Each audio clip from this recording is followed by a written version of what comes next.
एक calorimeter of negligible heat capacity contains इतना volume of water इतना।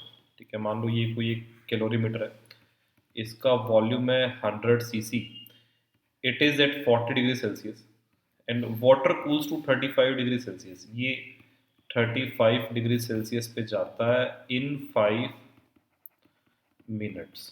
ठीक है, the water is now replaced by kerosene oil. मान लो इसी को हम केरोसिन ऑयल से रिप्लेस करते हैं। ठीक है, इक्वल वॉल्यूम है 40 डिग्री सेल्सियस पे ही। Find the time taken for the temperature to become 35। इसका 35 डिग्री सेल्सियस होने में टाइम टी लगेगा, वो टाइम हमें वैल्यूएट करना है। ठीक है, तो देखो बच्चों यहाँ पे क्या है कि हम मान लो इस केस की बात करते हैं। सबसे पहली बात तो कैलोरीमीटर का नेग्लिजिबल हीट कैपेसिटी है, मतलब कैलोरीमीटर खुद कोई हीट अपने पास नहीं रखेगा। जो भी हीट यहाँ से निकलेगी वो सारी एटमॉस्फेयर को जा रही है एक तरीके से।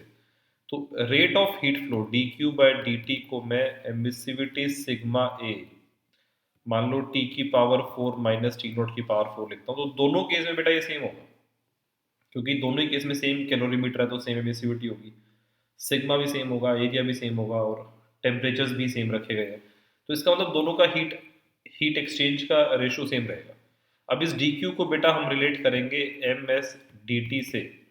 तो पहले केस में m s d t by d t जो बनेगा वो दूसरे के केस के m s d t by d t के बराबर होगा। ठीक है, तो देखो बच्चों पहले केस की बात करूँ पानी की, तो इसका वॉल्यूम, दोनों का वॉल्यूम सेम है तो हम वी ले लेते हैं। मास को लिखेंगे डेंसिटी इनटू वॉल्यूम। अब डेंसिटी केरोसिन ऑयल की इतनी है तो पानी की डेंसिटी 1000 लेंगे। 1000 is the density of water into we.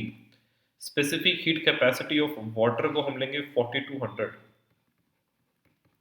Into temperature difference. अब बेटा 40 से 35 जा रहा है तो ये 5 होगा टेम्परेचर चेंज, और इस प्रोसेस में टाइम टेकन 5 सेकेंड है।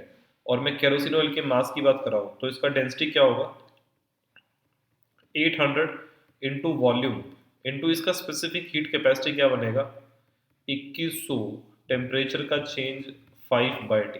ठीक है, अब बच्चों इसको सॉल्व करेंगे, देखो इससे ये कैंसिल और इससे ये 2 बनेगा, ये V से V कैंसिल और ये 8 बनेगा, तो T क्या बन जाएगा 8 इंटू 5, यहाँ पे ये 8 इंटू 5 आ गया।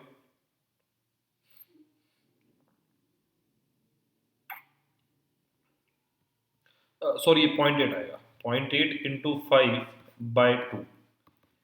तो ये बेटा डिवाइड बाय 10 हो गया मान लो, तो ये 2, और इसको सॉल्व करके आंसर आ जाएगा 2 मिनट्स। यहाँ पे 1000 को आप 800 से कैंसिल करेंगे तो ये 0.8 बचेगा, तो इसको सॉल्व करके टाइम इस तरीके से वैल्यूएट हो जाएगा।